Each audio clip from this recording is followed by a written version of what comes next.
Usapang holiday, ayan. So bakit hindi na kumain ng kumain?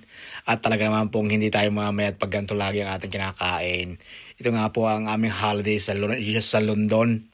Ayan, so papakita ko lang po ang puro pagkain. Ito po ay pang ilang plato na.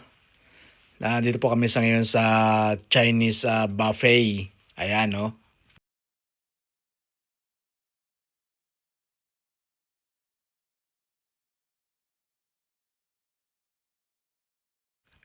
At ito nga po yung isa sa mga buffet na kinainan namin na talagang puro kain. At siyempre hindi po mula ang ating Jollibee OB ice cream.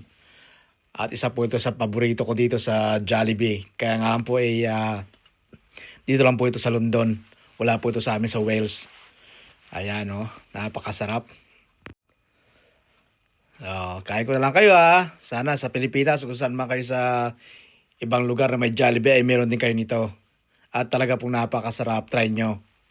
Ayan o. Hindi tayo lugi sa napakalayong biyahe sa pagkakasarap. Siyempre, hindi po rin tayo mawawala ng dessert, another dessert. Ito po ay dito pa rin po sa Chinatown, London. Ayan talaga pong high-tech na talaga ang buhay ngayon. May machine na talagang naglalagay ng kanyang mga timplado. Ayan machine ang gumagawa. At kanina nga ay puro kain, so ngayon naman po ay puro dessert naman tayo, kain pa rin. Ayan isa po dito ang aming binili. Masarap po dito yung matcha cake. At talaga pong na-addict na po tayo sa matcha cake. Meron po ditong matcha cake. Napakasarap. Kung pwede nga lang po magbaon pa uwi, ay inuuwi ko na ito At ito nga po at isang bundle na Jollibee, ang binili namin 3.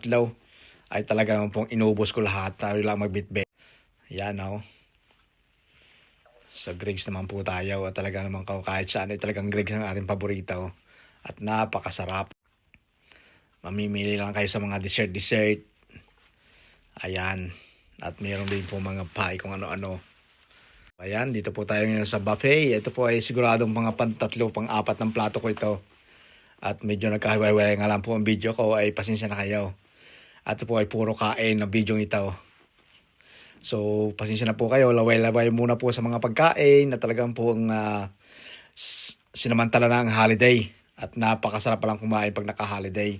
Walang problema. Talagang pag-uuwi sa gabi, laging tisarantiyan at laging hilot sa sobrang sakit at sobrang busog. So, yan lang po. At maraming salamat po sa panonood. Thank you very much. And shout out sa lahat po ng aking mga followers and viewers. At sa kung saan man kayo sa buong mundo. Thank you very much. Bye!